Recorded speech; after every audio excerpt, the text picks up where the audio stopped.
Hello and welcome. I am your host, the best podcast host in the universe, Steve Cully. I'd like to thank our sponsors at Procyon Partners. Procyon, one of the top 50 fastest growing companies in the nation. They specialize in employee benefits, wealth management, and retirement planning.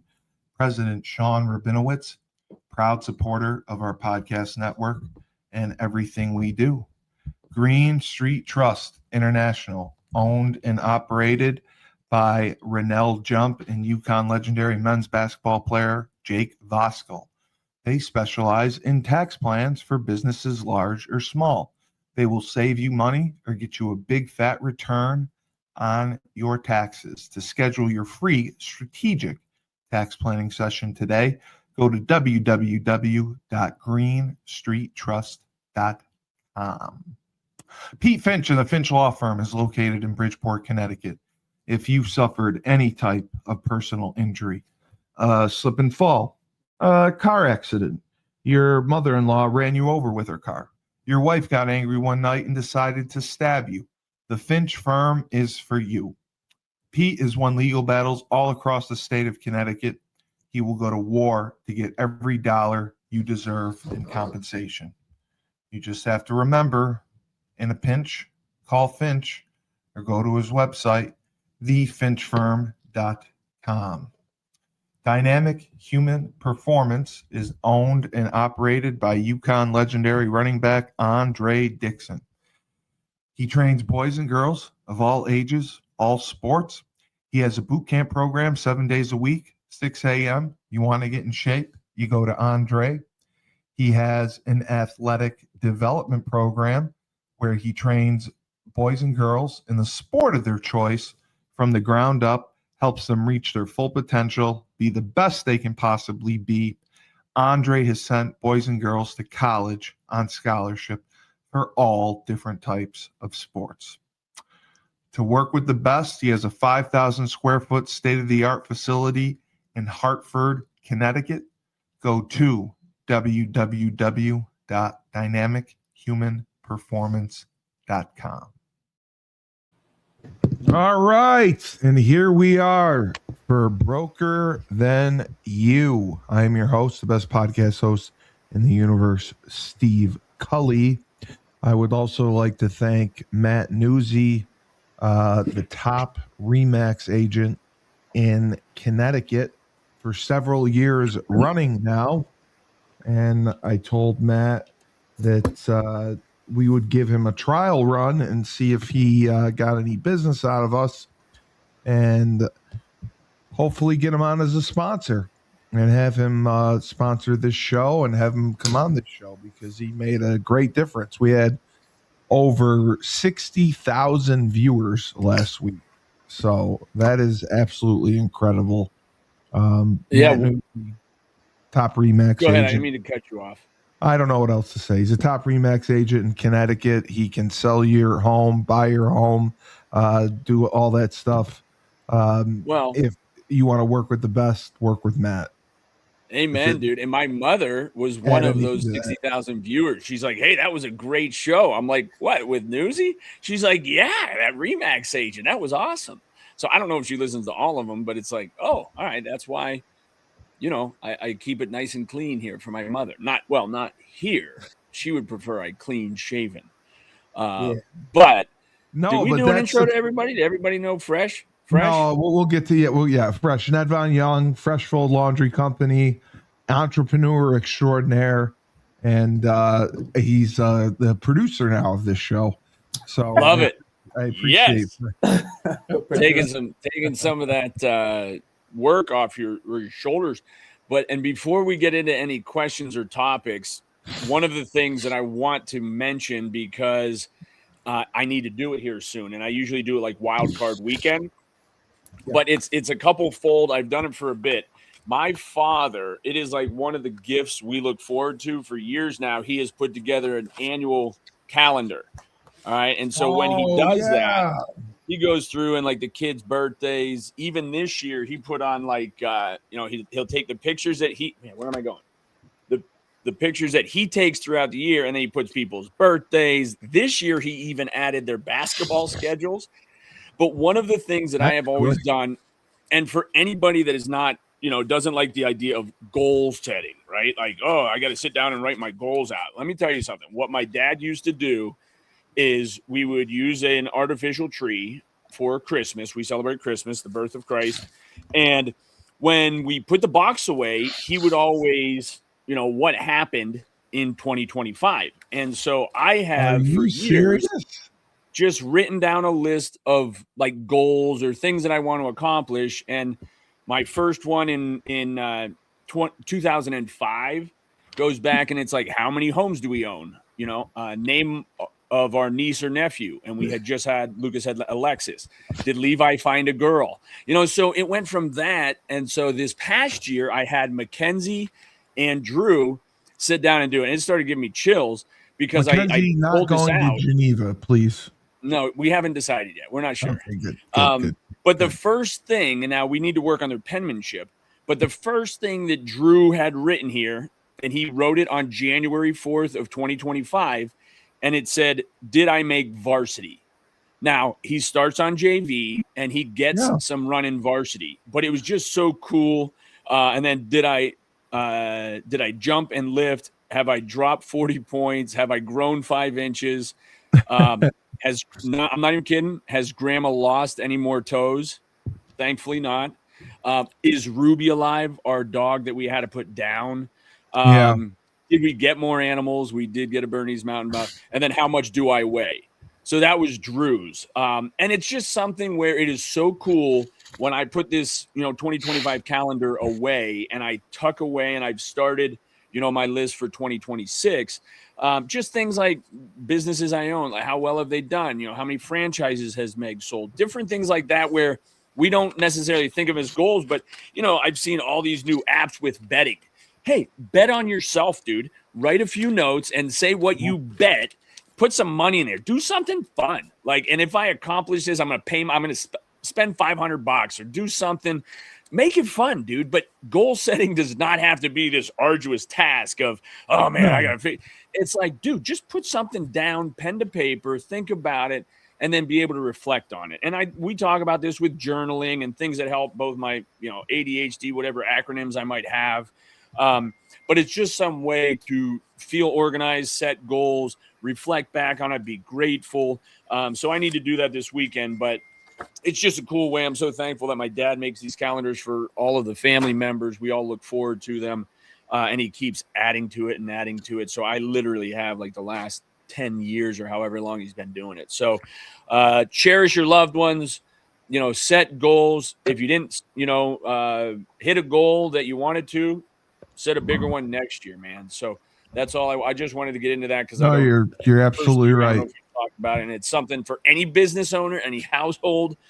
Just set some goals, have some fun, bet on yourself, bet on others, and again, be grateful and reflect. It's needed for life. It's needed for life. It just, there is proof that pen to paper sticks in your brain better. And my brain is so jumbled up, like a few of those cats that got lit up this weekend. I mean, lit. There were some cats that, and no calls for targeting on particular. So it was fun to watch football again, but it does then bring me back. Or if you've seen a guy that got knocked out and he's knocked out, I hope he recovers okay. There was a basketball. I don't mean to go off on a tangent, but the hoopster that I think was he playing UConn, the guy that had a concussion just came back. And then, he was chasing after a ball on solo ball. They collided. Dude hit his chin, and that was the second concussion in 2 weeks. I don't remember where he was from, but it was definitely in the UConn game. And stuff like that. Doesn't matter if it's basketball, football, and that's where I think it can happen anywhere, but you need to be aware of potential head trauma and how to treat it. But no, we do. I promise. And I told somebody else the other day, my word for the year is listen. So I don't know about, co-hosting this podcast. That ain't listening. Good luck with that. No, it's your show. It's a goal, man. It's a goal. It's a goal. Nah, I think it's good. So I just want to. So when you set your goals, it seemed like you're forming it in the form of a question. You're asking yourself, kind of like in a, what is that, in the kind of past tense, like it's like Jeopardy. Possibly happened already. Like, did I do this, or how much? Right. You're asking a question. Okay. And when I go back, I answer it in a different colored pen. Like, how many homes do we own? And I had written, I think, 3 as kind of a prediction, and that was how many we had acquired. Yeah. So something so that you can know what your original thought was, and then on the reflection, make note, because 10 years from now, when you look at it, I wouldn't be able to remember. You're just working to have direction. Yeah, but I think posing it as a question is the ultimate accountability. It's like, what are you going to do, bro? This is just you and you, man. You don't have to share it with anybody, but it's just something individually that's great to do because, again, how big are your goals? How small are your goals? Are they big enough? And I think, man, if anybody saw that interview with Jameis Winston, where he said he didn't dream big enough, he just wanted to get to the NFL. He didn't want to win a Super Bowl necessarily. And I think it was Michael Vick he was talking to, and he's like, yeah, dude, I didn't set goals high enough. So, and I think that's true with a lot of us. And then, but if you say that out loud, people think you're crazy. Like, what? You want to be a 2-sport athlete at UConn? I'm like, yeah. Yeah, absolutely. Why not? Yeah. Well, because, bro, I didn't care. I didn't care what people thought. I really didn't. And I didn't care to fail. But yeah, I think set bigger goals, dude. 2026 coming in hot. Yeah. I like it, man. I think, especially in the way that you pose it, in form of a question, like you said, the accountability piece is really good to kind of just put it there. And then even if you don't hit the goal, it's like, okay, well, how close did I get? Or what did I learn from the process of even trying? And sometimes you don't even realize what you were focused on a year ago. You know what I mean? Like I wrote it down, didn't think about it again, and I either did it or didn't do it at all, and it's now out of my life, going back to that Eisenhower matrix, right, of productivity. Yeah. And I think that's, if you know where you want to go, it makes it a lot easier to decide what you're going to do to get there, and you better be in that important and urgent quadrant to be productive. No, totally, you do. That makes all the difference in the world. And I agree with you. Setting goals makes the difference because it is something for you to shoot for, something for you to work towards. So tell me, how many viewers are you going to have on your show? It's not about viewers, Laban. We gotta get some sponsors. We gotta get some more sponsors. Well, I'm just saying, like you said, 60,000 on that last one. I mean, you gotta have goals. The goals are sponsors. The goals are sponsors. If we can get 3 good sponsors, we'll be in solid shape. I mean, we're right now the number 1 podcast network in the Northeast, independent podcast network, meaning not affiliated with like ESPN or anything like that, Fox. But we have more subscribers than Barstool. So so I put out a post last night and kind of ran it as an ad, trying to target people, saying, hey, we are looking for sponsors. We can work with your finances, and we can deliver a return. And Sean Rabinowitz has been the biggest supporter of that. He's helped me tremendously, and I am doing a show with Robert Belcour and Kozlowski today again. So I'm trying to get them involved.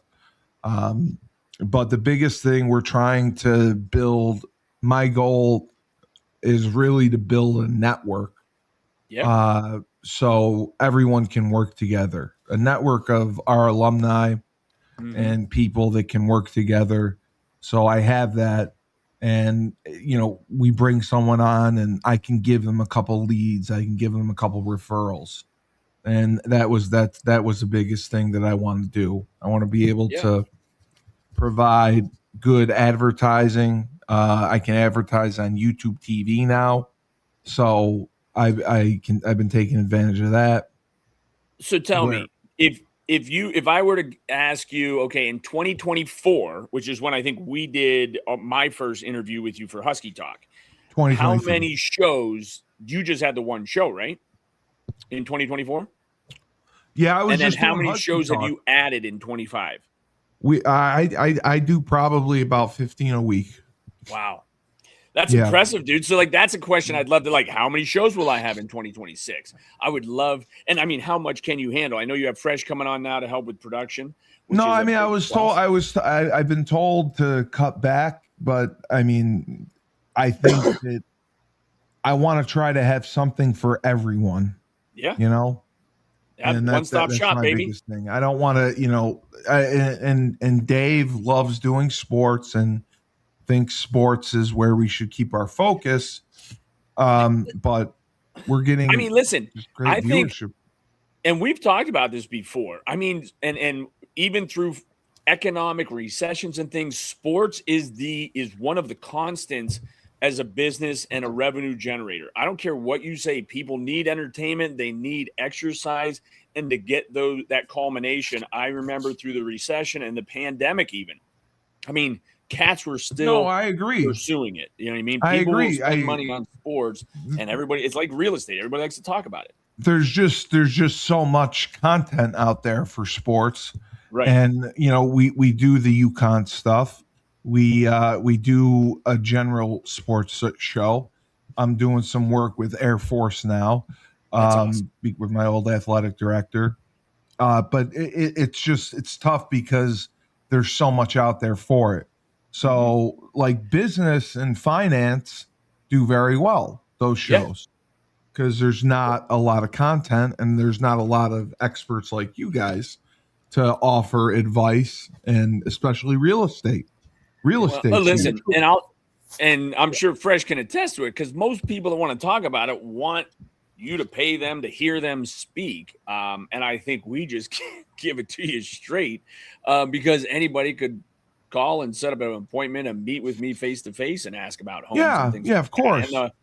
And it's interesting. I thought most interesting about Matt's perspective was that Connecticut market is still so seller centric, because I'm here in Erie, and there's some sellers that wish they would have sold 12 months ago, because the market has shifted. It had begun to shift last year, and it has shifted.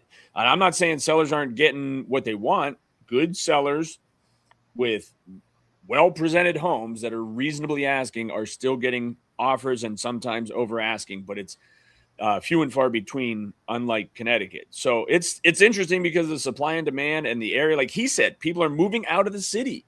Yeah. Well, where are they going to move to? The next closest state that makes sense. Yeah. And I think somebody else was just talking. My wife's in Texas right now, and I was talking to somebody who said they really a local. I don't know how much I should disclose. Well, he owns a very big brand locally, and he's like, man, if it weren't for the sports that I'm here watching, I'd be in Texas. My brother's in San Antonio, and he loves the weather. And so, I think that's where the weather certainly helps, but there's economics behind things like Connecticut's real estate market and what New York City's going through right now.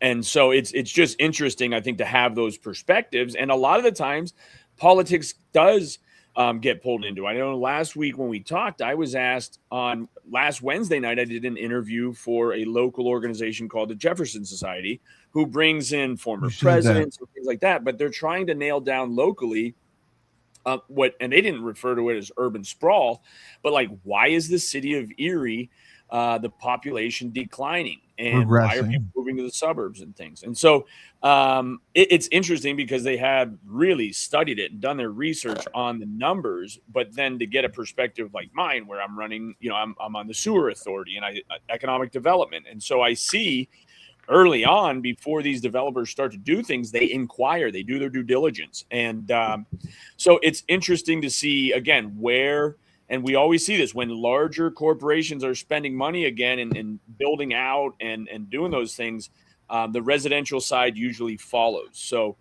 we really need to get businesses kicking in again. And yeah, it's always interesting to get different perspectives from different regions for sure.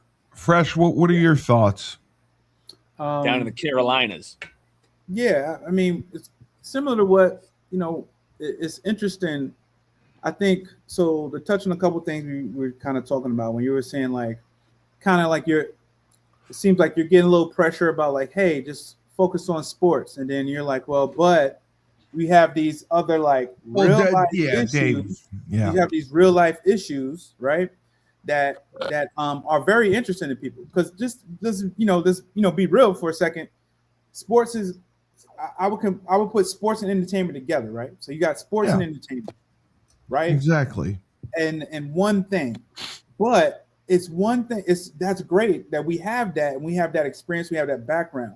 What's also great is that we have real life experiences, and you have these former athletes, these people that are so passionate about sports, that have this knowledge about real life things that someone else can do, right? Because not everybody could play college football or college sport and have the ties that we have, other than as just a pure fan.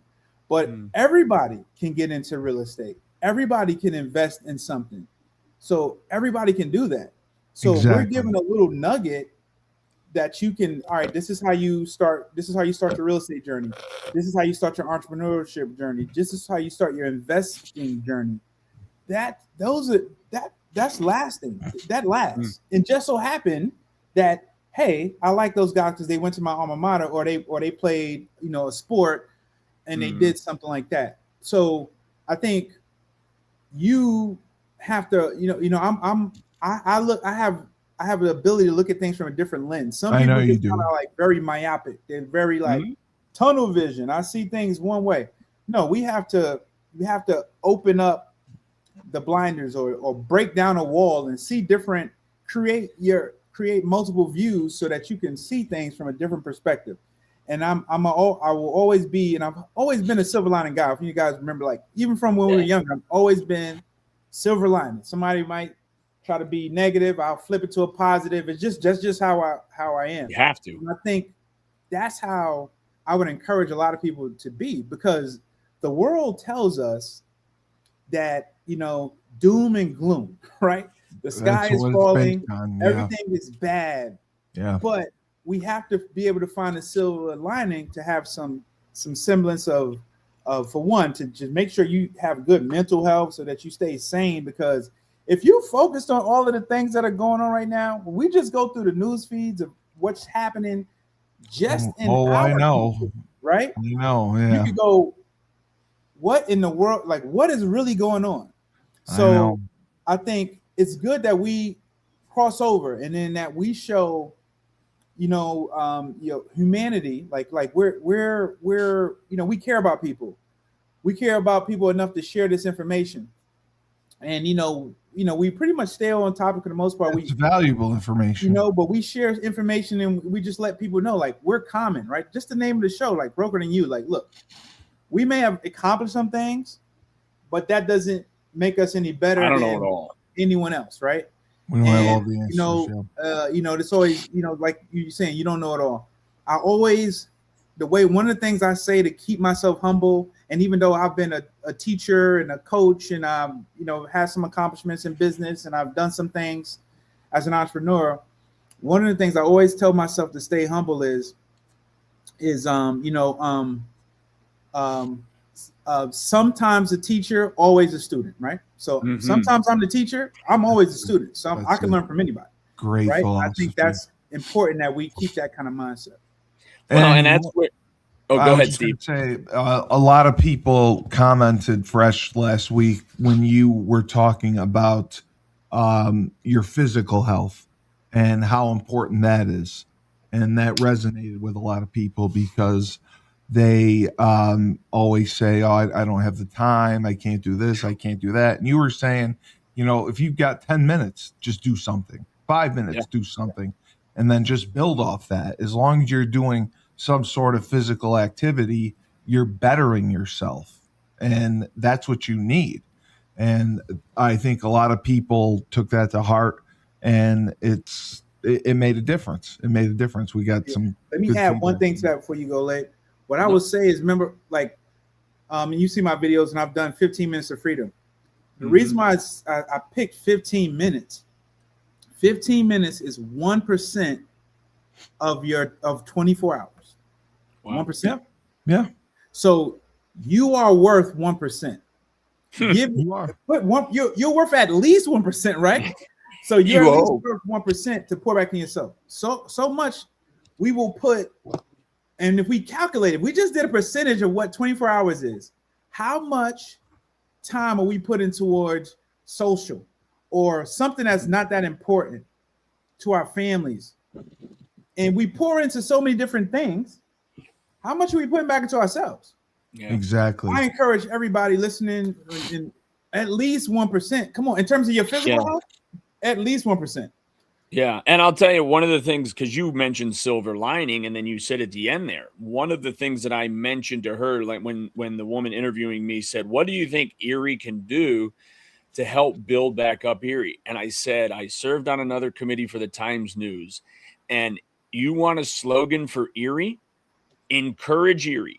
Instead of when somebody opens a business, talk about how bad of an idea is or bad location. Like, you always hear that negative, Fresh, and you always do spin it. And I think you have to be positive. But so much of Erie is, oh, that won't work, or we've never done it that way. And it's like, we need to get in, and then we need to regionalize, and we need to get rid of redundancy. I mean, when you look at a lot of the way government operates, there's redundancy, and you'd never do it in your household. Like, if you have 3 Netflix accounts, shame on you. But how's that any different than 8 different municipalities buying salt, and they could buy a bulk rate salt for our roads? You know what I mean? But we don't want to do that because this region, there's 28 municipalities, and they're all doing different things. They're like silos, where I mentioned to them, and I would get pushback, but like, we should just be Erie, Greater Erie. We have Harbor Creek and Waterford. If it was just Erie, wouldn't be the city of, but Erie, you'd have 300,000 people. It changes the finances you get out of Harrisburg. It changes a lot of things, but nobody wants to give up that power or authority, even if it is redundant. And then what they don't want, and this is the most frustrating part because it goes against us as athletes, is they don't want competition, right? It's like, okay, we're going to go from 8 sewer authority executives down to 3 because it's too much redundancy. So we're going to save costs here, but then 5 people are going to lose their job. Which 5 should it be? But probably the bottom 5, right? Maybe we want to keep manage the top 3. Well, I'm just saying, like, my point is hire the best of the best. And when people say we don't want to, remove redundancy because people are going to lose their job, okay, but the person losing their job is the lesser of the 2. Don't you want the better individual? And I think, again, in athletics, of course. But we get out here in the real world, and it's like, no, you can't hurt Sally's feelings. She's been here for 50 years. It's like, yeah, but Sally isn't as good as Jenny. Hire Jenny. So, and again, I don't mean to go down a rabbit hole, but it's just like, I sit here, and the problem is so much, operations on municipalities at the lower level. When you talk about local, state, and federal, I mean, the local just needs to mind its own business and take care of its streets and its, the things that it's hired to do. And yet everybody wants a job and or a job title. And so it's just challenging for developers that they want to bring in to develop and create more infrastructure. Well, it's developer driven. You have to incentivize the developers to want to be in there. And Summit has, we just don't have the land to do it.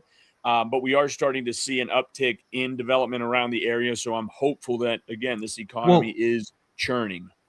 Let me ask you this, because you're mentioning Erie and people leaving and everything. What would you say the key mindsets are that kind of shifts investors should make since the start of the year? Well, I mean, it's an interesting question because specifically in Erie, it's not like they're leaving Erie as a whole. They're moving out of the city to the suburbs. And part of what that is the housing stock. Like, in the city, they don't have ample parking spaces, right? They didn't, because when it was built in the late 1800s, early 1900s, Ford wasn't pushing motor car. They weren't. It's horse and buggy. Yeah. Same thing when you go into these old homes and the closets. I mean, most people are like, dude, my kids' stuff wouldn't fit in here, let alone my giant closet. So you go into these, like I had a buddy of mine that had a 4-bedroom house in the city. He converted the tiny bathroom, turned it into a walk-in closet, and made one of the 4 bedrooms the bath. So now he had a large bathroom with a walk-in closet, but only 3 bedrooms, which talk to any real estate people are going to argue about is 4 bedrooms more valuable than 3. Okay, but the 3 now has a walk-in closet that none of these homes in the cities have. So you just have to think differently. And it's like, well, how accommodating can you be? Is it reasonable? And so in our city of Erie, we have a decent amount of blight. But there are zoning laws where if I tore down a property, which I had to do over the pandemic, well, I want to build, because the city doesn't have a lot of off-street parking, I would like to build private garages, right? I want to build 3-car garage on 20th Street and a 3-car garage on Crandall Street for a total of 6 garages. I don't want a house. I don't want a toilet. I just want to rent garage space so that homeowners that don't have a parking space can get off the street, so our plows can now easily plow the streets in the city, which is a major issue. But you'd have to change the zoning laws to allow me to build a accessory structure instead of a primary residence. We don't need more primary residents. We have housing for 130,000 people with 85,000 residents. So when it comes to the blighted homes, they want to have you demo it and sell it to the guy next door. Right. But the guy next door might want a vacant lot for his trampoline, but that doesn't really improve the city's infrastructure. What would improve the city is if we had more garage spaces that myself as an investor, I would happily build some private owned garages that now I can get local residents off the streets, make plowing easier, and now everybody's what about like working storage together. units, something like that? Yeah, you Well, did but right where I was going. Storage units, you get into different, like I use a storage unit and I promoted them. And one of the guys on Facebook comes in and from a local township. He says, "Hey, Waterford does not allow," and he printed off the code enforcement where you're not allowed to have structures like you're allowed sheds, but anything portable, you're not allowed. Can't even be in the backyard out of the view. So again, I mean, those are the things where, again, it sounds like a great idea, but if you don't go into your township and talk to them about it, you're going to start this business, buy a bunch of cans for storage, and now you can't even put them out without getting fined. So that's what it goes back to, is that bureaucracy, though. And not only understanding the bureaucracy, but then can I get a variance? Like, is it worth going in, spending $500-$700 on a variance for them to say, no, sorry, we're not going to allow it? So it gets into some deeper weeds. So I would say a couple of things with this. I'm a root person. So the root of the problem, I think so 2 things, right? I'm gonna touch on the investment side. My mind works from the investment standpoint. When he was saying storage, I was thinking more storage units, like actually building storage units, like facility, like whether they could they do micro storage unit facilities, like where you can put like a few where it will give you an opportunity to put storage and parking kind of semi-enclosed. You know how you have the big ones, but you might have micro. I don't know how big the plots are or whatever. That's what I'm saying, though. Like where I own is right near St. Vincent Hospital. Now, St. Vincent Hospital bought a bunch of land, tore down some single-family homes, and built a commercial parking garage. It was necessary. I didn't mind it as a neighbor. But what I do mind is that I can't build a 6-car garage for residents, but y'all can build a 100,000 square foot parking monstrosity for your private business that doesn't pay taxes.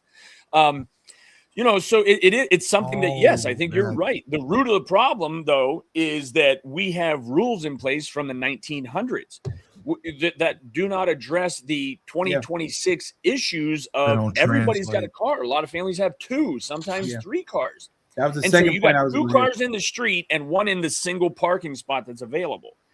So again, I don't know who can spearhead it down in the city, but I don't have the time, quite frankly, unfortunately. No, I mean, it's the city council, it's the mayor. It's an uphill battle, though. And that's what I'm saying. Like, you need to encourage Erie, even in something like there was one council member who I respect. I actually like him as a person, but I own in the city, so I pay taxes. And he made a comment publicly that said, I don't care if you live in the county and own property in the city. I don't serve you, I serve the residents of the city. It's like, well, you're cutting out about 30 to 40% of your tax-paying people by saying your only constituents are those who actually reside within your boundaries.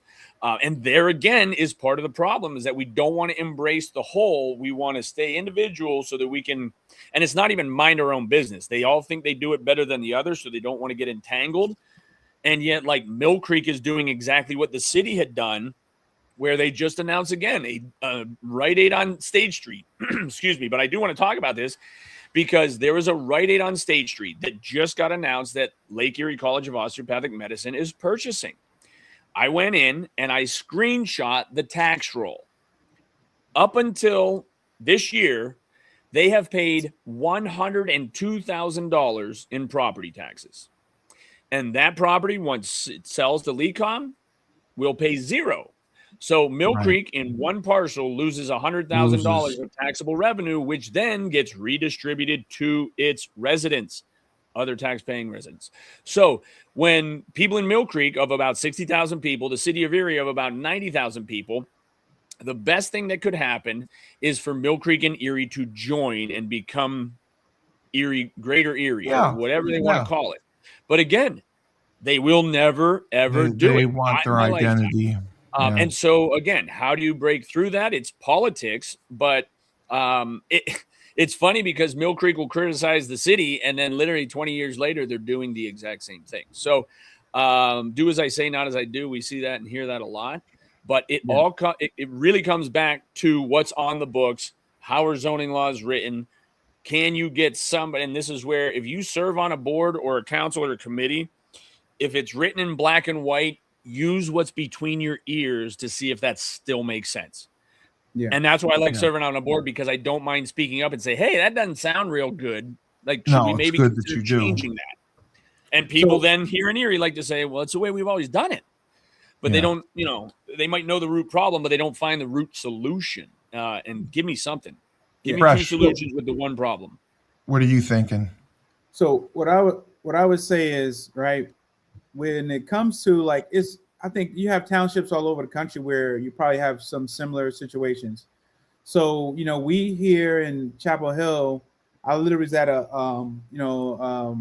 PTA board, PTA council meeting. We met with the superintendent, and so our numbers are down. So it's going to be, I think we spoke about this before, they're going to end up closing some schools and consolidate, because you have obsolescence, because you have certain schools that are super old, right? And they have a lower population, and it costs more to replace an HVAC when you're comparing, okay, if it's a difference between $300,000 or $400,000 to do a new building or replace the HVAC, that costs, that's the difference. And it's okay, we have they have the numbers that showing a steady decline, but if people don't understand how certain outside things impact the others. So there's always the impact. And with us, it's for me, my focus is it's the economic development plan on how the lack of affordable housing. So if we're here and it's great to be like, oh, my property value went up, it shot up, it's great and whatnot. But if we don't have, the problem is like what Laban mentioned, if there's room for 100,000+ people, but it's only 85, 15,000 more taxpayers is a lot of money that could be coming that you're losing out on to do things, right? Yeah. And again, if your taxes on the average home is anywhere between $10,000 to $15,000 a year, that's a lot of bread, right? So that you could be pushing towards other things. So my thing is, you have and I think and this is something that's happening here as well. So we have some towns that are outside of Chapel Hill. We have like Chatham County and Alamance County, where it's a lot of development and things happening, but it's also less expensive to live there. So someone can be like, I could buy this older, more seasoned home. That's $1 million, or I can go ahead and spend $600,000 for something that is comparable. I'm a little bit further out. I have to drive 15 more minutes. Oh, well, I'm going to move there and the taxes are lower. Like you created this because you wanted to be so exclusive. And I want to I want to be sitting up high on a horse. You shut out the common folk, and it's important. People don't realize you need that mix. You need a 100%. mix. You need all levels, because then you give something to reach for.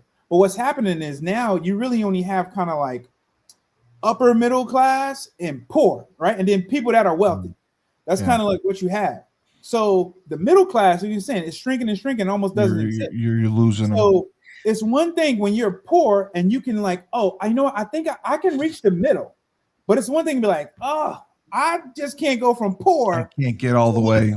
Wealthy, like you're very discouraged.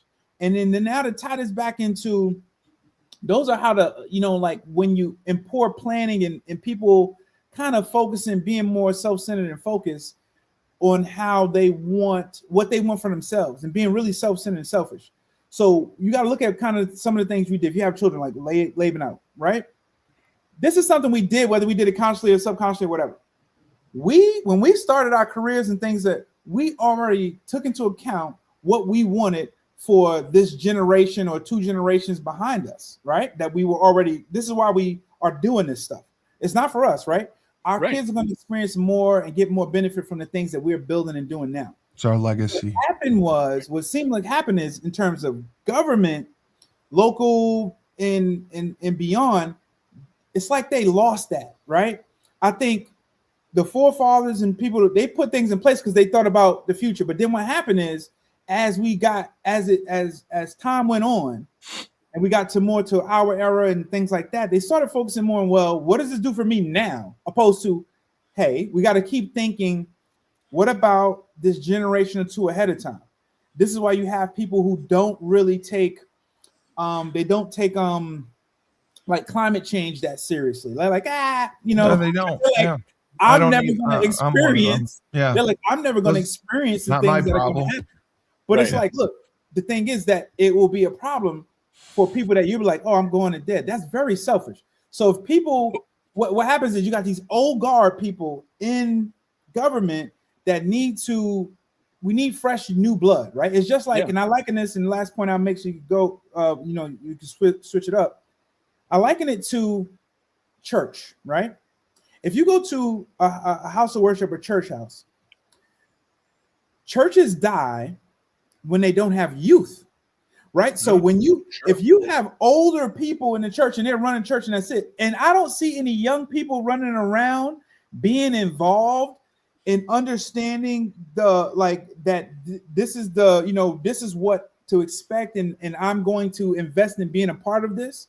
So when you start isolating and you don't even when you preach sermons, you don't include these young people. If you can't talk to the young people, they're not going to want to listen, right? So if you can't talk to these younger residents or these people that are transplanted in, or the next generation coming up, they're like, I don't want to stay here in Erie or even in Chapel Hill, because what do I have to look forward to? You mean to tell me I got to pay all these taxes because they don't have enough? They kick the can down the road. Yeah, they're just like, you're doing all of this. So this happens again. I use the church as an example, but this is the same thing that's happening in government. They're overlooking the future, and because they're focusing on the now so much, they don't understand that the future will take. If you focus on the future and you keep teaching the generation behind you to focus on the future, everybody will keep taking care of everybody else.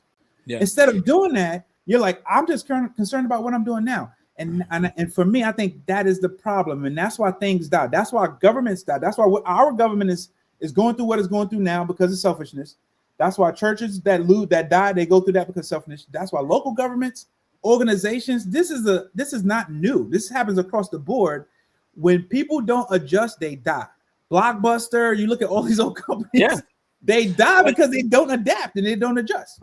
Well, and one of the things to tie that all into real estate is, and I think it was Robert Kiyosaki recently and some other economists that have said, okay, we went through a bunch of inflation recently, but when it comes, and we need to get sellers out of some of these homes that have gained appreciation, but nobody's moving because of low interest rates. But even more so, I don't even think interest rates need to come down.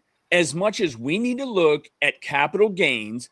And right now, the threshold's $500,000 for an individual property. Well, in the last 5 years, we have had a major increase in property value. So let's just say for these old heads that are sitting on old money that don't want to sell right now, if Uncle Sam says, hey, in 2026, we're going to take capital gains from a $500,000 threshold to $1 million. So if you sell your home up to $1 million, you do not pay capital gains on, okay, instead of $500,000. Now you got these homes for 1.2, 1.5, 1.6, 8.9, or 890,000, whatever it is, where it's like, man, if I sold at 890 under the current rules, I can only hold up to 500,000 without paying capital gains. But if I sell at 890 and the threshold's $1 million, man, now it's worth me selling my home, getting out of the market, because when these upper echelon homes sell, who buys them? The move-up buyer.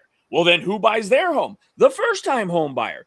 But the first-time home buyer, who you're talking about, can't buy a home because these old heads are sitting on them. So how do you get them off? And that was the first time I had heard, we always talk about interest rates, lower interest rates. Well, you might have to change the tax rules. And I mentioned before, when I bought my 11 unit on December 31st of 2012, I keep forgetting to Google this. In 2013, tax rules changed. That's why the seller sold me the property on December 31st of 2012. So what probably needs to happen is they need to look at the tax rules and some of these things that can get, because here's the other thing that I wrote down but didn't mention. There's not been a lot of real estate transactions anywhere throughout the country over the last few years. Do you know what every municipality receives on every single transaction? A transfer tax. Yes. When the casino sold recently, a couple years ago, couple million, Summit Township received almost $1 million just in transfer tax. If that and it's still operating, you know what I mean? But when you sell property, and my mom has said this before, it creates transfer tax. It creates jobs for painters, carpet guys, movers. I mean, we in real estate move the economy. And so when you look at these things and why is there a stall? Why are first-time home buyers priced out? You have to look at the whole thing. And a lot of it, and a lot of investors in real estate do so because of the tax incentives, whether it's the depreciation, whatever it is. So maybe we need to start looking at that tax. And I'm not, how many people, I don't remember what politician proposed, it was probably Rand Paul, a single page tax law. One page, just write it up in one page. Well, we have more laws than, as Robert would say, we have more laws than we can enforce. Yeah, and now we've decided not to even enforce those laws we have in place. Yeah, that's what or he you're says. going to get pushback. But it is one of those things where we've talked about it and how vital the economy is, or how vital real estate is to the economy.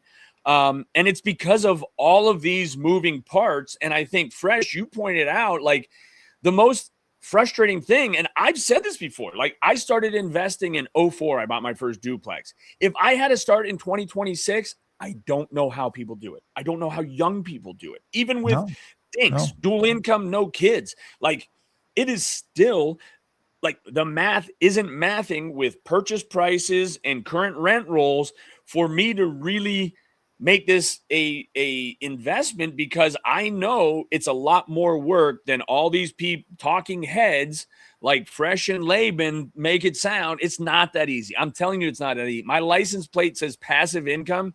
There is nothing passive outside of the finances on real estate. You better work it, or it will not work for you. Well, then let me ask you this, because it's obviously challenging. I mean, we've had challenges, a lot of them, early this year. How would you say, and especially you brought it up, new investors can build a resilient type of mindset to navigate those early challenges during this year? Find good partners and advisors. I would say, take that back.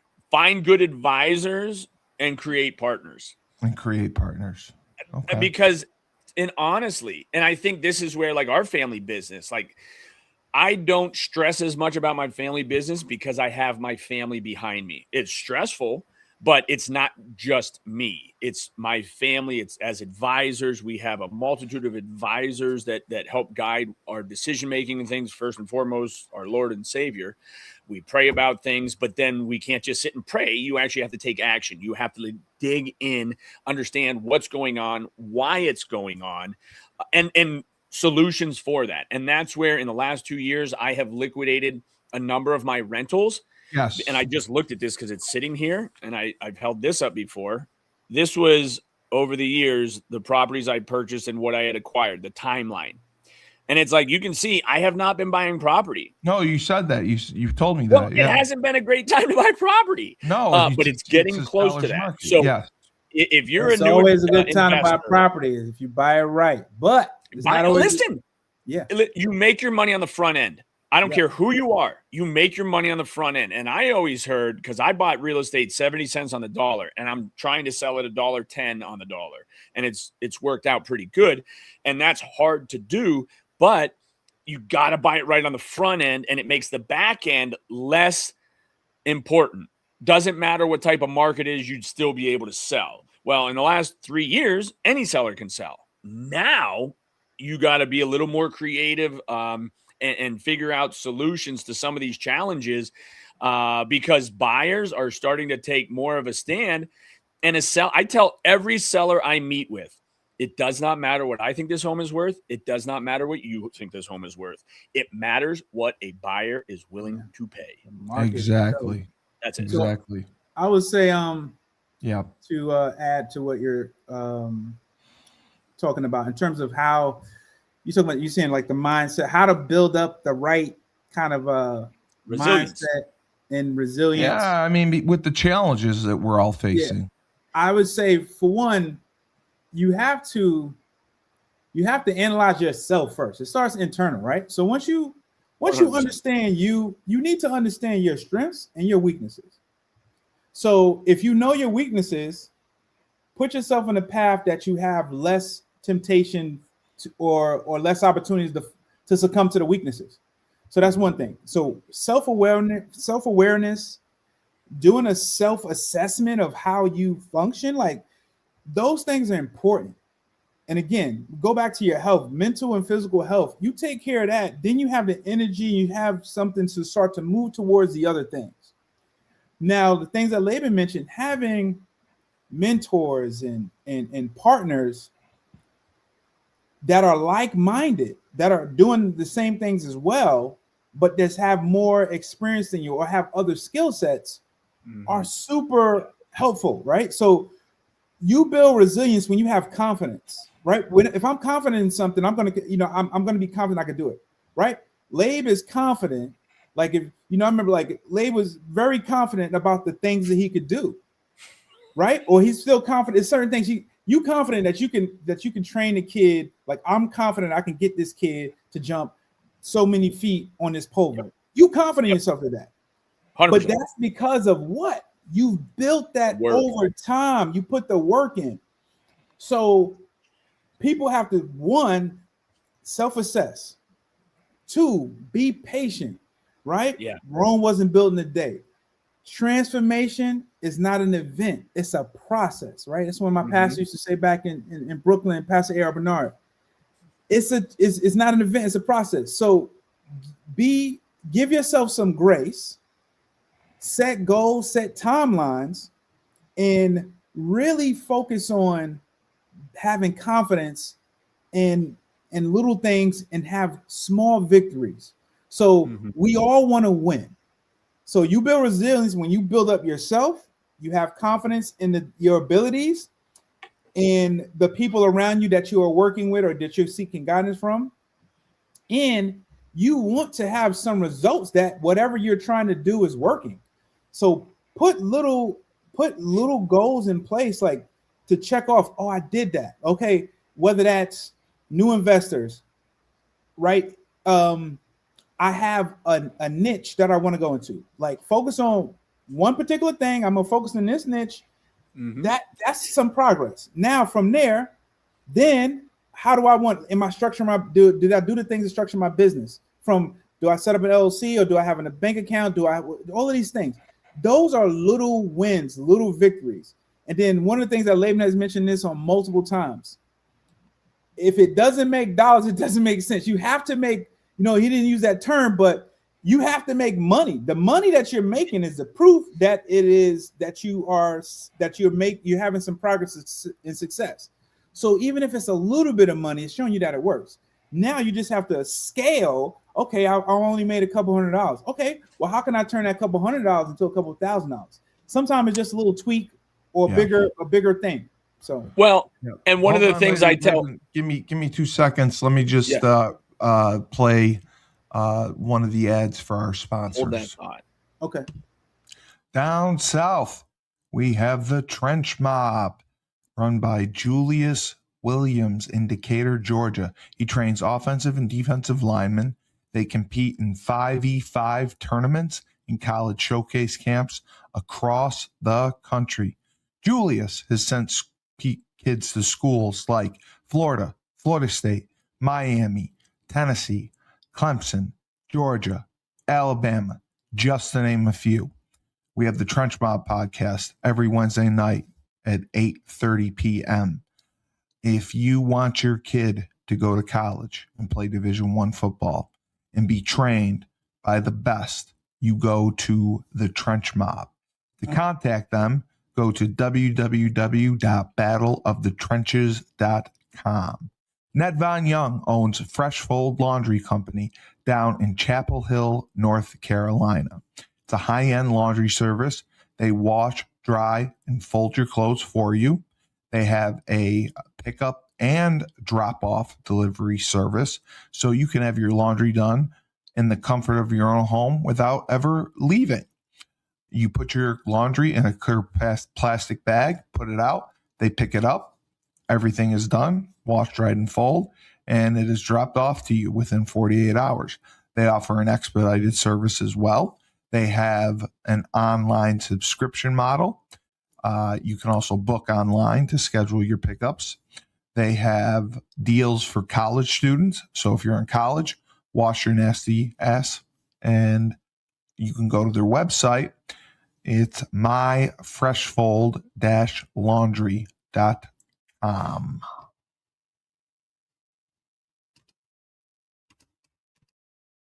Wash your what, bro? Did you Nasty ass. Wash your nasty ass. I'm like, I had to go with that interjection. I had to write down a few things so that I would remember. Yeah. But to tie that all back, Fresh, we talk about investors, and listen, you don't have to own anything to figure out what you want. And by that, I mean, if I talk to an investor and I'm like, well, what are your goals? Oh, I want to make a lot of money.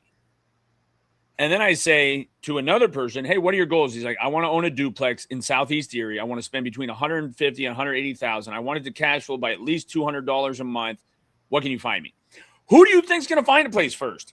Yeah. You know what I mean? Like, bro, if you're a first-time investor and somebody says, what are you looking for? And you say something that makes money, I can punch you. I can punch you right in the face because that isn't going to get you anywhere, dude. Like, so know what you want. Do you want a single family? And then here it is. Like, are you looking for positive cash flow? Do you care if it negatively cash flows, but will have a better chance of appreciating value? I have said our duplexes always cash flow better, but our single families appreciate and value more. So what are you investing for? Are you a buy and hold? How long do you plan to hold for? So there's just so many questions for these first-time home buyers. But if I sit down with you for the first time and these thoughts haven't crossed your mind, you put your money and your checkbook away, take this year and start looking at properties, going through scenarios, running them by. And then, hey, if you saw something that you thought was a good deal and somebody else bought it, call them. Say, why did you buy it? What was the deal like? Most investors are going to tell you how they structure it. And here's another thing. If somebody can't explain it to me in less than 3 to 5 minutes, like I'm an 8-year-old, I know it was a shady deal because real estate is not that tough. Okay. And people try to make it out to be, well, yeah, I've had guys say, well, you're a real estate broker. I don't really want to tell you the process. And it's like, yeah, because I couldn't do it. I'd be in jail. So just be careful, who your advisors are, and make sure, and I've said this before, most investors will show you their portfolio. pretty transparently and tell you the good, the bad, and the ugly, and be honest with you. So, and I mean, I had an investor locally. I think he even still invests. But a couple years after we were at a meeting for the apartment association, he said, "Yeah, I bought that 3-unit because you said it was a bad idea to buy multi-units at the time." That sounds like a great plan, dude. Okay. And now I don't know how it worked out for him, but please don't buy property because some other professional says it's a bad time to buy. You know what I mean? Like, take it to heart. I don't know if it worked out, and I don't know everything, but I'm certain he overpaid. I know because I saw the records. But again, do you, but make sure you're testing the market and you're talking to people who are actually in the market, not just speculating. Right? There's a difference between an investor and a speculator. You want the experts. Fresh. It's important to have like-mindedness, right? So for instance, right, that bring up something. So when Laban said, all right, Laban's perspective of point of view from his perspective may be different from a different investor. Both can be right in terms of like, hey, this is right for the profile of buyer that I am, right? Mm-hmm. And fine. So the other person, the one that you said, hey, that's basically what you were telling him, right? For the profile of buyer that I am and I work with, it's not a good time to do that. For him, he just was like, well, I want to do this. Now, in the grand scheme of things, if you like, okay, if he overpaid, maybe by your standards, but by his, he might have paid a certain number. We don't know, right? Yeah. But it all depends on, because knowing you, we talk about this all the time. You make your money going in. And the way you make your money going in by you knowing what your exit strategy is. If you're a buy and hold person, if you're going to buy it in terms in an entity, if you know the end use of it is going to be something different that's going to cash flow way better than you just putting a residential tenant in it. So another big thing that's happening that, like, so one of the things I'm just snapshotting, one of the exit strategies that I'm using with some properties right now, and I'm actually looking to get about to actually Lou and I, Lou Wagner, yeah, are working on a deal that we're about to get going in Texas to convert a residential property to house homeless veterans, right? So it's going to be kind of like more of a group home situation, but you provide kind of everything for them. It's like they're there, they get internet, cable, food, and stuff like that. You provide all of those things, but if you knowing that, like, the government will pay amount of money, right? So let's just say anywhere probably between 8 and, depending on where it is in the country, probably between $8 and about $1,500 per bed. Yes. Per bed, right? So per bed. And you can have let's just call it a 4-bedroom apartment, and you wouldn't put more than 2 people in a room. That's right. Okay, so but just real quick, just be careful, because we had this in with colleges, and again, it depends on your municipality. If there were more than 3 people with a different last name, it can be considered a brothel. So, and again, this is where it just depends on where you're at and how many, like, both zoning for. Well, yeah, I mean, if like you had 6 college girls living in a home, like all different last, like it is. They might just be college students renting. You don't know what they, it's just the zoning laws tend to it changes cater to some of those things. And I'm just saying, if you're setting up your business thinking you'll get 8 guys in there, and then you find out, hey, they come through for, code enforcement, and there's no more than 3 last names allowed. Yeah, for sure. To that point, this is a part of you doing your due diligence and knowing the things. So I'm somebody who we already know that we can do it, right? You can do this anywhere in the country. So you have certain protected classes. You have sex, age, right? You can't do ages. Like in real estate, you can't even talk about you can't be asking people like you can't discriminate. So you have certain things you can't do to discriminate. Protected classes like elderly, veterans, and this is a thing where there's a need, right? So there's a need they have grants and things, the government has things in place to take care of veterans that are homeless, that need assistance. So if you're providing this, that's where it becomes a good thing. So normally, let's just say I would take the same. So the house that we're looking at, I think it's a 4 or 5 bedroom house. So let's just say it's a 4-bedroom house. 4-bedroom house, we can have up to probably, up to 8 people in there, right? At those numbers, when normally that house would probably rent, for $1,600 to $2,000 or maybe $2,500. But now you knock that out with 2 people. So so now the exit strategy is different. Now, if I was buying a multifamily, right, that I can potentially do the same thing with 3 different units, right, and put you wouldn't get the people. Like the cash flow, the money is ridiculous. So, but on the front end, you may not know my exit strategy, but you're like, I went buy a multifamily right now because your strategy says this is the best for it. But my strategy says, well, I know what I'm going to do with it, so it makes sense to me. So you always have to understand that you need to identify what you want it to end. What's your exit strategy? What do you want this thing to end up as? And once you're able to do that, then it helps you give you more direction on how to move. But both things are true. Like for one, what I'm hearing, what hopefully people are hearing is that there's different perspectives, there's different angles. There's more than one way to get into real estate, to have success in real estate. And I would say, but to go on the flip side of it, I would say, and it's probably more than one, but I would say it's pretty much one way that you could go by failing in real estate. And I would say that's lacking knowledge. You're not lacking knowledge and lacking knowledge and being lazy. Because if you're lazy, you're lacking knowledge probably because you're lazy, right? You don't want to read, or you don't want to do the suggestions, seeking a mentor, having good partners. That's just being lazy. You just think, I'm gonna just do it like. So I think that's the way to fail, right? So that's the way to fail. And if you're heading that way, if you're so headstrong that I got all this, I'm doing this by myself, I don't need to learn from somebody who's done it before me, you're probably gonna fail, right? Or you're gonna learn some lessons the hard way, opposed to someone like, my man with the Fu Manchu right here could tell you some good stuff that's going to give you the foundation for you to have a very successful career in real estate, investment life, or just to buy a home that you can live in, and which is the kind of like the basis for that can lead to other things for the American dream.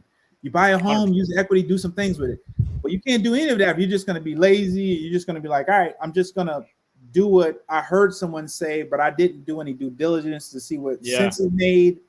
A lot of things are shared, so hopefully people are taking in this information and it can be helpful to them. Laban, our good friend Chris D is on, and he just said, "Oh my God, it's the great Laban Marsh." Oh yeah. See, telling tall tales. Yeah. So I wanted to ask you, because you always are doing continuous education. What role would you say that continuous learning and adaptation play in maintaining just this successful investor mindset, having that positive, successful investor mindset? Well, I think part of it is just trying to stay relevant as a whole. You know what I mean? Like, and by relevant, I mean understanding of what's going on, paying attention, having your hand on the pulse, like Fresh is saying. I mean, lazy. And that was where I brought that Randy Edsel story up to somebody. And when he brought in those coaches and says, does Laban Marsh work hard? No. I mean, this goes back to, what you can do. But yeah, I mean, there's more time in the day than you realize. But yeah, I mean, honestly, you got to be learning. I don't care what the information is, just make sure it's accurate. But there are so many ways, and there are so many resources. Now, I mean, from podcasts to the internet. I just honestly, and then the way AI is coming into play. I mean, I don't usually use ChatGPT, but I was curious about a business. I know, it's crazy. A business transaction that I was just curious, didn't have a specific advisor, so I threw the information in there. And if you've used it, it'll say, here's a couple more questions if you don't mind answering. And it takes you down a rabbit hole of some pretty accurate information. And again, it's all just pulling from data and how important data is. So I guess that's where, even when we're talking about these first-time investors, like, you can sit and go through so many scenarios of investment opportunities, real life, that work in different communities, and know how your dollar might work there. So again, it's like, you don't have to recreate the wheel, but you have to be willing to learn on the regular. And again, that's where I clearly don't know everything, and I don't know the next best thing. You know, one of the things that I had talked a couple times about as investors is, do we go into that Airbnb model? And my struggle has always been, well, there's a lot of ongoing maintenance, whether it's the sheets, the cleaning. But then I get into these long-term rentals that I've had that haven't had their walls wiped down or the floors cleaned, and I'm just like, oh, you know, where is that middle ground so that I can feel confident in a long-term real estate investment and it's being taken care of? Like, do I implement and create a cleaning service and just require all of my investors to quarterly get it cleaned? It gets eyeballs on the unit. If it doesn't need clean, maybe credit the tenant. Like, there's so many business opportunities and things to do. But I think what Fresh said too, listen to some of these ideas, try to implement them. If it doesn't work in your market, don't be afraid to pivot. And I think, so I go back to what's the most important: staying relevant and being willing to pivot. Be nimble enough to not be like Fresh. You definitely need a plan. And I think that was the hardest thing over the last 2 years for me liquidating property, is that when I started 22 years ago, I thought I was going to buy and hold to gift these to my grandkids. And it doesn't even make sense to do that in certain situations. Do you know what I mean? Like, better to churn and then move your money into something like, just like a Monopoly, 3 green or 4 green houses trade for a red hotel. It's kind of that same thing. So I started in a lot of single families and multi-units. And I think I want to focus more on the commercial side of things as an investor going forward. You know what I mean? So it's changed from 22 years ago because I can see how different things work. And the Airbnb thing is still something of consideration.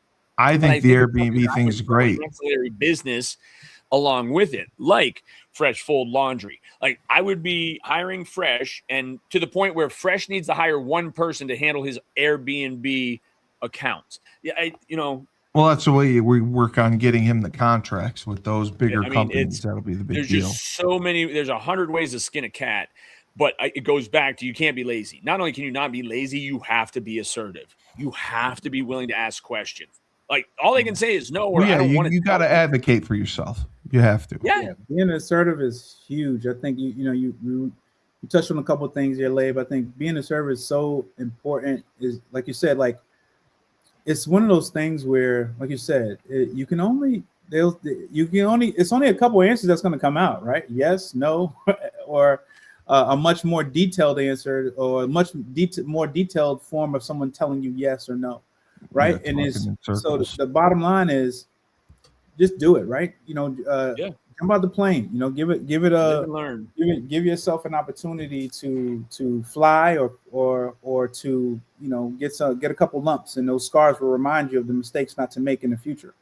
100%. I would say that. But just to touch on a couple of things, when you had the initial question about the education. Yes. Further your education, and you should always be learning, right? It goes back to what I said earlier about, sometimes a teacher, always a student. I'm always a student. I'm always going to be looking to learn. You don't know. Laban also mentioned about being relevant. Being relevant, I look at it as from that things change. So if you are taking if you have the investment mindset from 20 years and 30 years ago, that doesn't apply to this current market. If you don't have a pulse of the market, if you don't know what strategies work in this day and age, then you're not relevant, and no one can. It's like, okay, well, that doesn't work anymore. So you need to know negative obsolescence. You mentioned obsolescence earlier. Like, obsolescence of a building means this structure doesn't work anymore, and we're running into that with big boxes. You know what I mean? Mm-hmm. But negative obsolescence is like the city of Erie housing stock when you don't have ample why can't I think of the closet space? Literally, Right, the closet right, spaces are when people had 2 and 3 dresses. So from off-street parking because they didn't have a car. So that's all negative obsolescence. And I think again, you're exactly right. It's and I don't mean I need to stay relevant, Laban Marsh. I'm saying I need to understand relevance of what's going on in the market, because if you're, to Fresh's point, talking to investors like you did 20 years ago, I can assure you, you're not guiding them properly. If you're saying verbatim what you were telling them 20 years ago, like the markets have changed and how you pursue that. And I think that's where, from my perspective, if I were starting out again, I would have started with partnerships earlier. It was just me and Meg. It worked out. I added Lucas, then we added into bigger. So and again, take it, how do you eat an elephant? One bite at a time. And that's where I say, I think if you seek advisors, partners will come.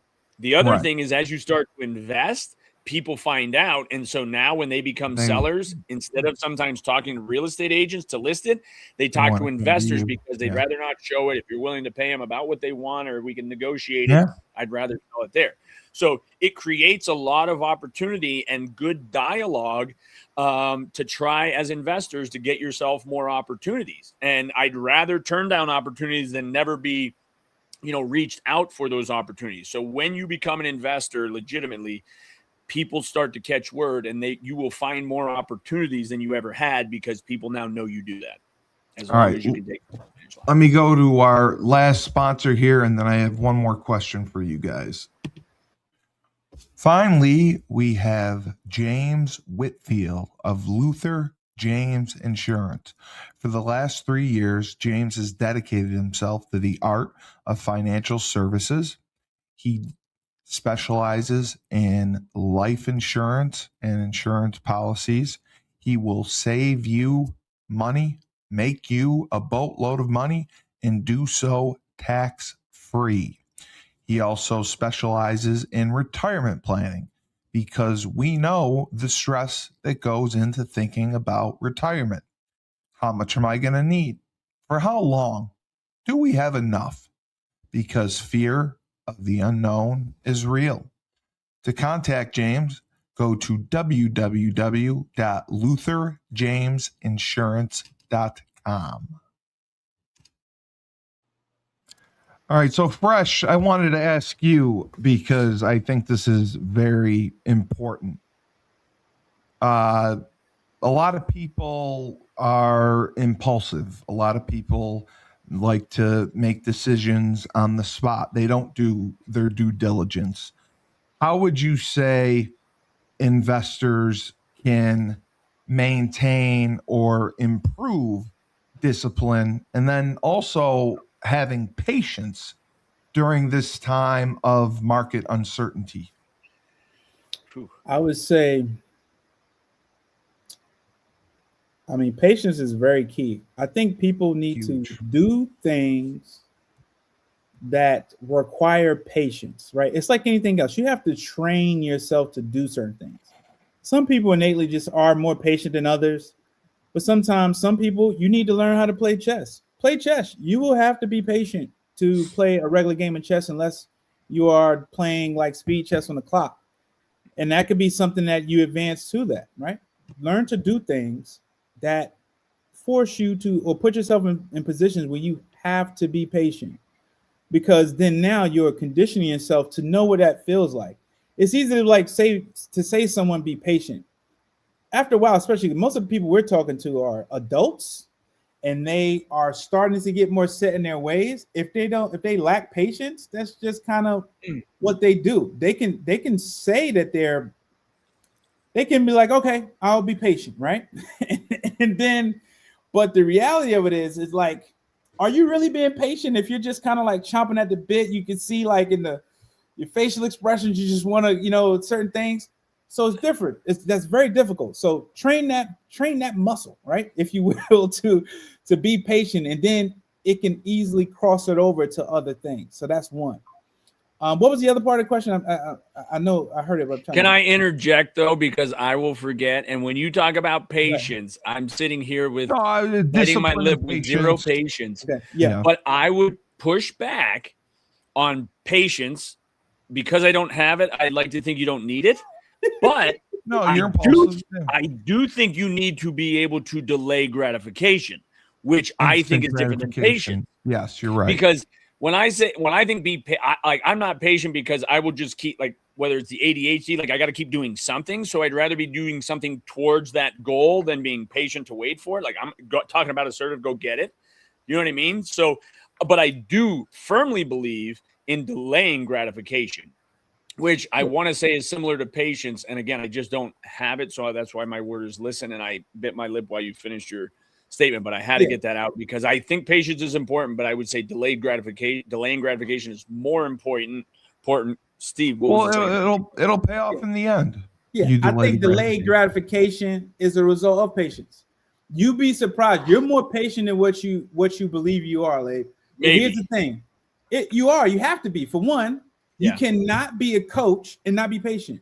For the most part, you cannot be, I would say you cannot be a good parent I have no patience. and not be patient. Yes. Your children make you more patient than what you were, right? Even if you that statement is good. More patient than what you were. Yeah, so again, so that's still patience, right? Is it because think about it like this. No one ever gets a little bit pregnant. You're pregnant, right? There's no half pregnant. There's no half pregnant. So you're right. So you have the patience, right? You have the patience. So you have it. So it's one of those things. So the discipline part, right? I think the discipline is patience will kind of be a byproduct of it and help you lead to you having that discipline as well. Discipline is doing what you just delayed gratification is also a result of discipline, because exactly when you go to the gym the first day, right?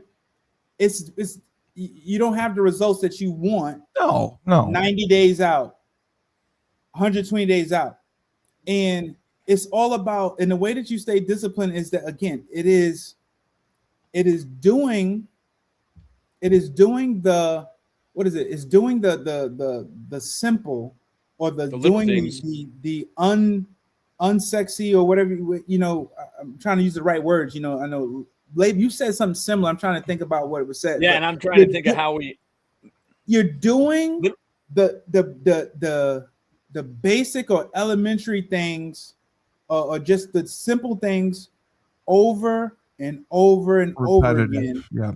And doing the little things takes care of the big things. Yeah. Yes. It's something like doing the little things takes care of the big things. Yeah. So just pick something small and stay disciplined with it. Right. Very simple, right? They got this is a good book. I don't remember how it went. I read it before. I think I might have did an audiobook with it. It was by a military professional. I think it's called Make Your Bed. Right? Every morning. I mean, he had that. That's the tone. Right? It's like make your bed. It's like it's called Make Your Bed, or Make Your Bed Every Day, or something. The whole premise is about how important it is. He wrote a whole book about how the impact of making your bed every day. It is. Else. So one of the first victories, small victory you should have each day is just make your bed. I don't care how sloppy it looks. Pull those sheets back, throw the pillow. No. It's made. Guess what? Discipline. You have the accomplished something, and you've accomplished something today. Yeah. And it snowballs. Okay, I made my bed. Now I sent the 3 emails I need to send. Okay, I responded. I did. And then next thing you know, I accomplished a bunch of things today. And if you just keep making your bed, it will be the precursor to the successful all the other things, which you don't look at it as day 1 as discipline, but day 30, day 60, 90. It'll pay off. Discipline has happened. Now you have a thing. And I would just encourage people. So when you want to develop discipline, and you want to develop good habits, I'm a firm believer in all habits. A good model to follow for all habits to creating a habit, good or bad, and you can see the pattern, is 21 days. 21 days is seen to be, I don't know what it is. That's the time frame. 21 days. By the time you do something 21 days, you're more likely to keep doing it. You are. And it falls for if you're going to eat unhealthy for 21 days, more than likely you're going to keep doing it. That's how If you you're build gonna your have the routine. discipline of making your bed, you'll do the same. So I think discipline is having habits and starting with something small, and it will grow into something big. Just like the things that we've done. We probably started with our own home that we lived in. And then next thing we know, 20, 25, 30 years later, we have portfolios of things that spent off of other things. And I look at most of the things that I've done, and my wife and I have done, it has happened as a result of some of the seed money that happened from like our first home. And the craziest thing is, was that the one you wrote the letter to? Yes, the letter we wrote was no, that was not. Our first home was in Brooklyn. We had a co-op. Okay. But here, look how crazy this is. And this is something I would encourage. I've talked about this before. I would encourage people with kids, with teenagers approaching college to do. Invest in your kids in ways that especially if you're in real estate. I would encourage, if your kid is going somewhere away to school or somewhere or local, wherever that is, let them experience campus the first year and do that. By that summer or that spring, summer, start to encourage them, or you work with them to identify some property in or around that campus to potentially have for the next year. You get that property, have that, they would have built some friends and have some friends and potential roommates, because either you're on campus, you got roommates, you don't know who, you don't get to pick a lot of the time. So you get to pick these roommates, these 2 or 3 roommates you have. In this property that you purchased, you live in a property, other roommates are helping, more than likely they don't, and I would not disclose it as my property. I would not, and I strongly encourage you not to disclose it's your property. Just say, I found this great place for us to live. Who wants to live here? They look at it. Most of the time, they're like, yeah, we live on campus. I'll collect the rent. Yeah. Yeah. I have a relationship with the landlord, or we can all pay it separately to. See, I can't get away with this. They have this apps and everything for that. They have all the apps and everything for that now. Yeah. Then you go, okay, you live there, and over time, over the 4 years, the appreciation things that will happen just in that 4 years is seed money for you to do other things. I mention that because that is exactly what my wife's parents did for her. She lived in, when I met my wife, wow, she had her own house in Tallahassee that she lived in. And, and I didn't know, she's like, oh no, my parents bought this house for me. So they brought it with another, they collaborate with another, like one of her like line sisters in her sorority. They owned the house. And when they sold the house, after the 4 or 5 years, she was in a 5-year program for a master's degree. That was the seed money. She had something to down start. Payment money for our co-op in Brooklyn. Yeah. That led to the properties in Baltimore. That led to North Carolina. That led to Texas. That led to to PA, to Florida. Wow. So really take it back. Her seed money back to that from what her parents did is the reason why we have the portfolio we have now. Amazing. Which is the American dream of you getting into real estate. And that's why it's very important that you invest. You get in there, get in the game. That's amazing. Yeah, and one of the ways for people to get in the game, as you mentioned, like when you go around that summer looking, and you go into a college town, you're going to see the for rent signs. And I tell investors / buyers all the time, I know where you're going with it. Yep. I will call if they have a for rent sign. It's a great time to call and say, hey, I saw you have a for rent sign. Is there any chance you'd be looking at selling that building? So for investors that aren't sure what to do, drive around, look at for rent signs, look up the owner, call and see if they'd be willing to sell it. I bet you, it might not be 50% of the time, but you're going to get a conversation that might be like, well, I'm just looking for a tenant right now, but, I might consider selling it, and give them your number and maybe you can help them find tenant. That's the sort of things when you're just starting out, you want to figure out what can I do? Find for rent signs, call the owner, see if they'd be willing to sell.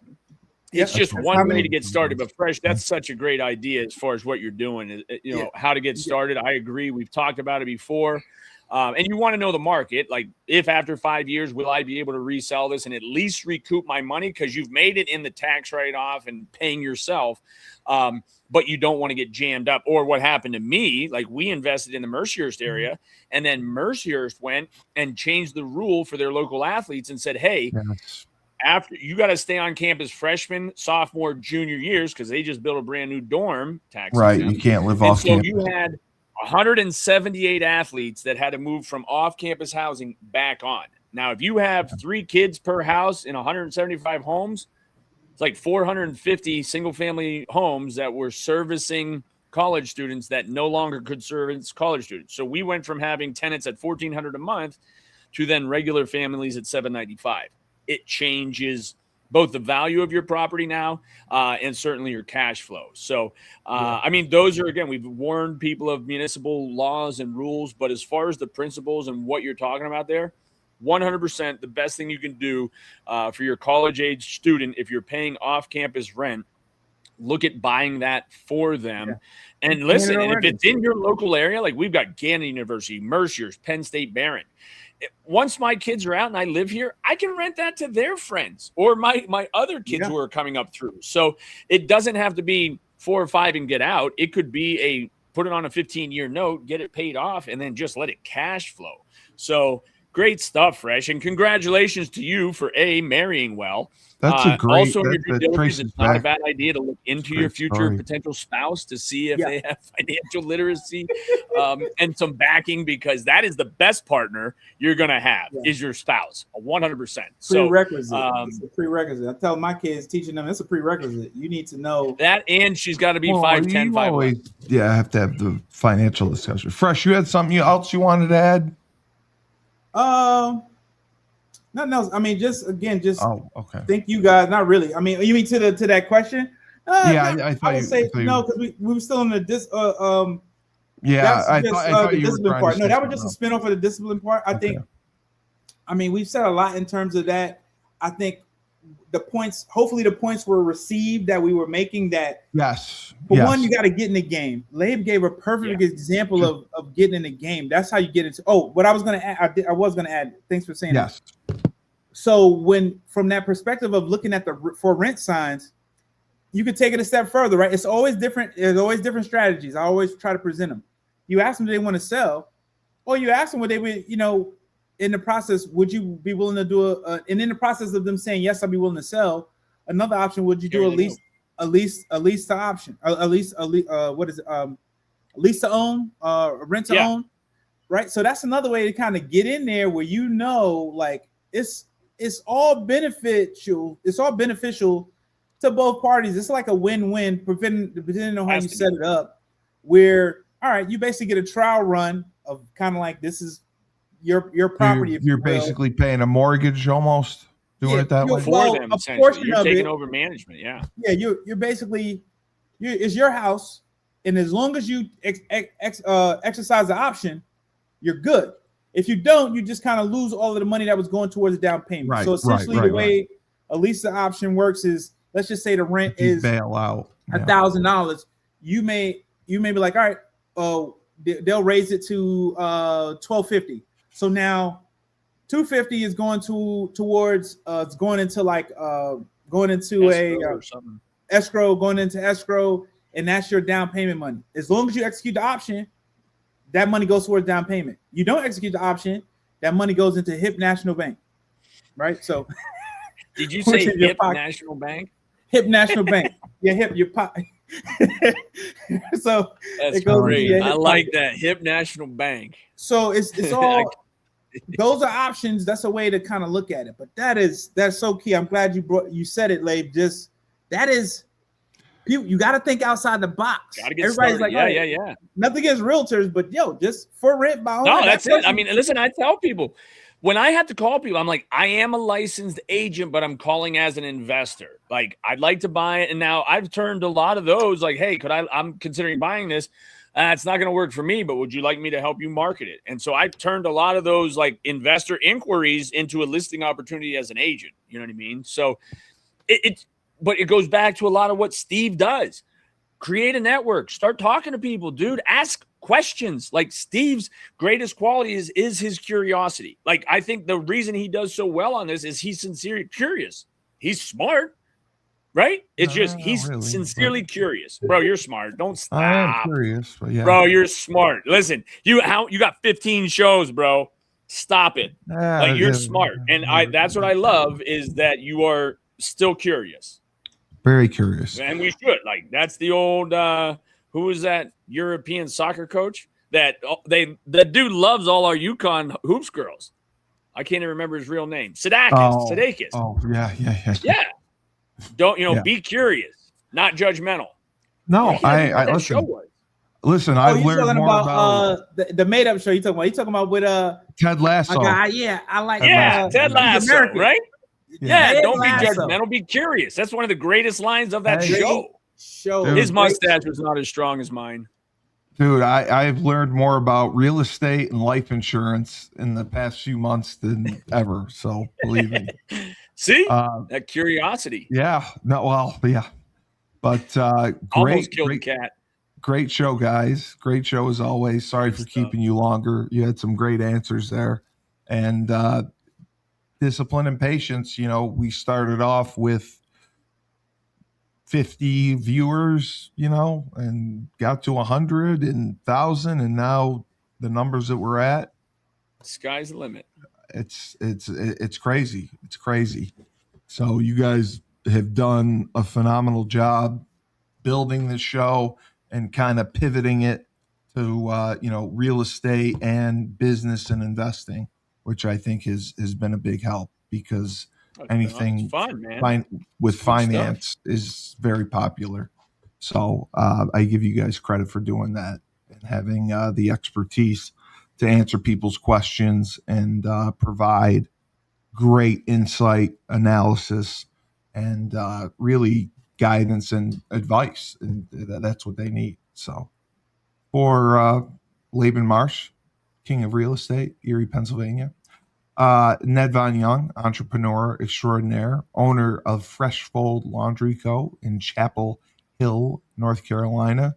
Again, we thank Matt Newsy, top RE/MAX agent in Connecticut. To work with him, go to newsyrealestate.com and you can connect with him, and he would love to work with you.